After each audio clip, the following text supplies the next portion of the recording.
همواره گرفتن NFT های رایگان میتونه همیشه جذاب باشه، اما این قضیه آیا امکان پذیره؟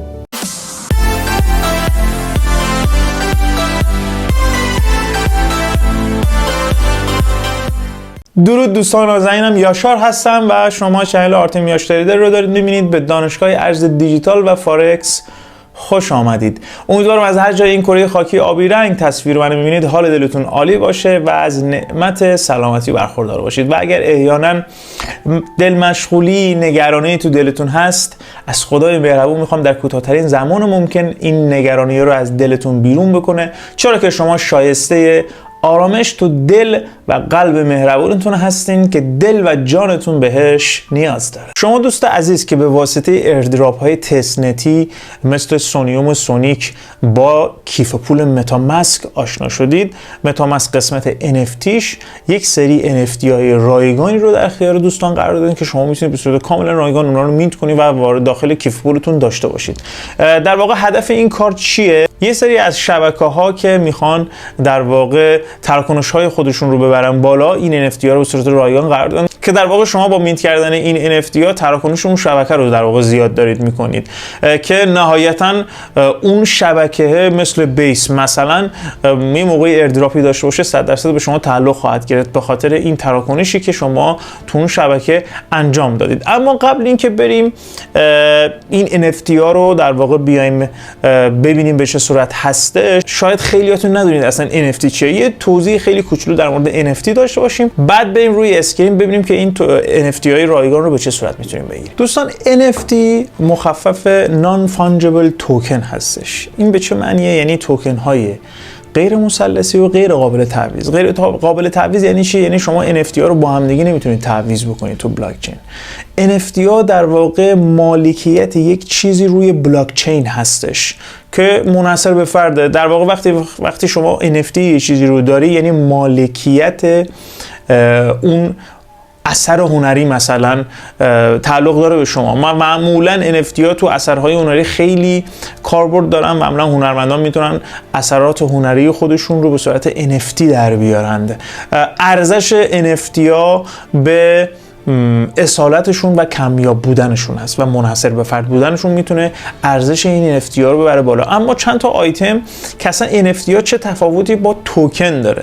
ببینید توکن ها مثلا توکن مثلا شیبا، مثلا هر کدوم از اون سکه ها ارزش یکسانی داره. یعنی یک توکن شیبا با یک توکن شیبای دیگر با هم دیگه هم ارزشن، دارای یک ارزش هستند. اما NFT اینجور نیست، هر کدومش دارای خصوصیت و ارزش جداگانه است، چرا که در واقع سند مالکیت هستش. NFT مختص یک شی، یک اثر هنری، یک موسیقی، حتی میتونه یک خونه، یک ماشین باشه. تفاوت دیگه‌ای که با توکن ها داره اینه که NFT ها قابل تقسیم به واحدهای کوچکتر نیست. مثلا شما بیت کوین رو میتونید نیم بیت کوین بخرید یا 1/10 بیت کوین رو بخرید، اما NFT به این صورت نیست. چون یک سند مالکیت هستش، شما بایستی کلش رو یک جا بخرید و قابلیت تقسیم به واحدهای کوچکتر در NFT ها وجود نداره. تفاوت بعدش همونجوری که بهتون گفتم، توکن ها و کوین ها معمولا ابزاری هستن برای پرداخت یا به صورت کارنسی میشه ازشون استفاده کرد. اما NFT ها کاربرد اصلیش مالکیته که نهایتا در آینده توی قراردادهای هوشمند ما خیلی صحبت میکنیم در مورد این قضیه که بسیار بسیار تو این زمینه میتونه کاربردی باشه. و ارزش گذاری توکن ها بر اساس عرضه و تقاضا هست. یعنی عرضه تقاضا باعث میشه که ارزش توکن ها بالا پایین بشه، اما ارزش NFT ها بر اساس اصالت کمیابیشون هستش که میتونه بهشون ارزش بده. یادتون نره ما آدما ذاتاً به جمع‌آوری اشیاء کمیاب در واقع علاقه داریم و امروزه به خاطر هنرمندان، مخصوصا هنرمندان عرصه دیجیتال، از توکن های NFT برای معرفی، خرید، فروش و حمایت از آثار هنری خودشون استفاده میکنن. برای اینکه بتونیم NFT های رایگان دریافت بکنین توی پلتفرم متاماسک، یه لینکی رو براتون قرار میدم داخل توضیحات، داخل کامنت ها هم براتون پین میکنم. شما وقتی رو اون لینک کلیک میکنید وارد در واقع کالکشن های قسمت کالکشن های NFT که تو متاماسک میتونید ببینید قسمت ترندینگ NFT رو برای شما نشون میده. ما با این قسمت کار داریم. خب معمولا هر چند روز یک بار، هفته یک بار یا 2 هفته یک بار یه سری NFT ها رو میذاره اینجا که این زیرش نوشته فری. ببینید دقیقاً فری. من دقیقاً یه NFT رو چند روز پیش گرفتم، کاملا رایگان بود و اینم دقیقاً به همون صورت. ببینید اگه روش کلیک بکنی ببینید روی شبکه لینیا هستش، هم NFTش هم فیش کاملا به صورت رایگان هستش. خب دوستان برای دریافت NFT قسمت مینت ناو رو میزنیم، بعد کانکت تو متاماسک رو میزنیم، منتظر اتصال متاماسک هستیم. خب ما کانفرم رو انجام میدیم، متاماسک ما متصل میشه. از داخل گوشی هم میتونید این کار بکنید. اینجا سویچ نتورک رو بزنید چون باید بریم روی لینیا و روی لینیا در واقع بیایم این کار رو انجام بدیم. داشتم میگفتم روی گوشی هم میشه این کار رو انجام داد، ولی معمولا اتصال توی گوشی گاهی اوقات یکم سخت‌تر انجام میشه. روی نسخه وب خیلی راحت‌تره. من آموزش نسخه وب رو هم انجام دادم. خب آموزش نسخه وب متاماسک هم براتون گذاشتم توی آموزش متاماسک، توی قسمت توضیحات براتون قرار میدم. خب ما کانفرم تو والت رو باید انجام بدیم.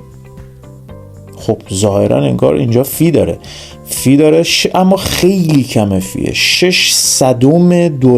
$600 دیگه عددی نیست واقعا، ولی من قبلی رو اصلا با فی 0 انجام دادم. حالا اینو چرا 600 گذاشته؟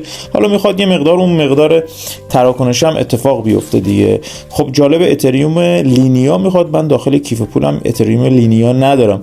خوبه با هم دیگه میریم یاد میگیریم بریج زدن و اتریوم و میننت رو به هر اتریومی که دلتون بخواد. خب دوستان حالا این اتریوم لینیا بهونه شد که با هم دیگه یاد بگیریم. این سایت اپ اکراس هستش. اینجا ببینید تمام اتریوم هایی که ما میتونیم تبدیل به هم بکنیم و میتونیم تبدیل کنیم. اینجا من دیسکانکت میکنم، مجددا دوباره کانکت میکنم کیف پولمون رو که با هم دیگه یاد بگیریم. ابتدا کیف پول رو باید کانکت بزنیم. خب میایم باید چیکار بکنیم؟ ابتدا اون چیزی که باید داریم و انتخاب بکنیم. من اینجا بیس دارم، اپتیمیزم دارم، میننت هم دارم، ولی میننت هم کمه. من کلا این ستا رو دارم برای کارهای ضبط و ایردراپ اینا. میذارم رو بیس که مطمئن باشم بیسم رو انجام میده، چون اتریوم میننتم خیلی کمه. میذارم رو بیس که خیالم راحت باشه بتونه برای من این کار رو انجام بده. خب این الان کل اتریوم میننت من هست، این بیس من هست، کل موجودی بیس هم هست 2022 هستش دیگه. اوکی اینجا هم میذارم رو لینیا چون میخوایم بیس رو تبدیل به لینیا بکنیم. شما میتونید میننت رو تبدیل به لینیا بکنید. اصلا هر اتریومی که داشته باشید میتونید تبدیل به اون یکی میذاریمش 3 0 4 0 مثلا 5. ببینیم به چه صورت خواهد. خب میگه این مبلغ خیلی کمه، شما باید این مقدار مبلغ بیشتری رو بذارید. خب یه مقدار بیشترش میکنیم ببینیم چه اتفاقی میفته. بله 301 رو هم بازم داره ارور میده، میذاریمش 305 مثلا. ببینیم 305 رو انجام میده. بله الان ما اتریوم و بیس رو میخوایم تبدیل به لینیا بکنیم. منتظر کانفرمیشن داخل متاماسک میمونیم. بله سویچ نتورک از من میخواد، اینم انجام میدم من. بله کانکت تو بیس. الان تمام اتریوم بیس رو تمام کنه 305 رو تبدیل به لینیا میکنه. اوکی یه کارمزد حدود فکر میکنم $0.3 رو اینا باشه. خیلی کار. الان اینجا فیش رو مینویسه، الان با هم دیگه میبینیم فیشو $0.5 یا مثلا $0.3. این کارا خیلی خوبه، یاد میگیرید دوستان. حوزه دیفای رو با همین قضیه یاد میگیرید. ببینید اینجا الان زمان زده گفته 4 ثانیه انجام شد. این سایت خیلی سایت پرکاربردیه، راحت همه بریجا رو میتونید با این انجام بدید. بله سریع انجام شد، تیکا همه خورد و در عرض 3-4 ثانیه این کار رو برای من انجام داد. ببینید به این صورت تمام تراکنش ها رو $600 فی داشت. خیلی فیش پایینه، فی خیلی پایینی داشت. خب بریم با هم دیگه ببینیم اصلا اومده، چک بکنیم با هم. خیلی کار قشنگ و لذت بخشیه. شما میتونی هر اتریوم رو تبدیل به یه اتریوم دیگه توی شبکه دیگه بکنی. به این کار میگن بریج زدن. ببینید الان ببین نشست.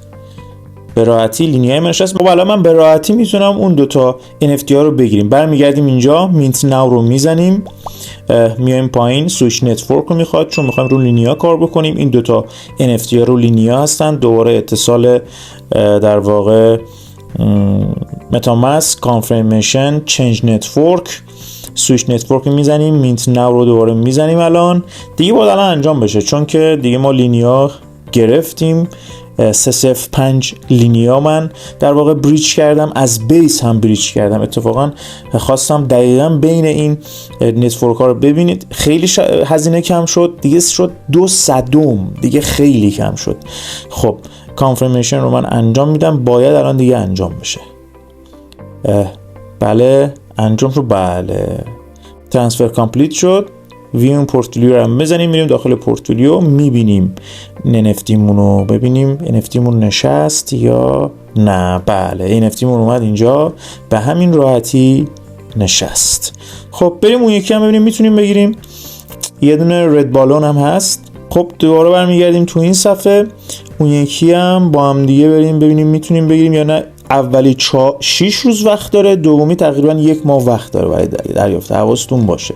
خب اون 6 روزه رو سریعتر برید بگیرید تا زمانش تمام نشه. دوباره میت ناو رو میزنیم، اتفاقا احتمال خیلی زیاد دوباره سویچ نتورک باید بره روی لینیا. خب انجام شد، میت ناو رو باید بزنیم. الان ما میت ناو رو میزنیم،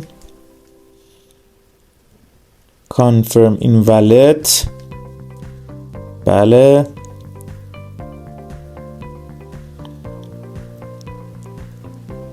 خب این کانفرمیشن هم انجام بدیم که NFT دوم رو هم بگیریم. دوستان این کارها خیلی جذابه، این کارها خیلی جالبه. به این یکی هم ترانسفر کامپلیت شد. میریم داخل پورتفولیومون، احتمالاً اینو ببینیم.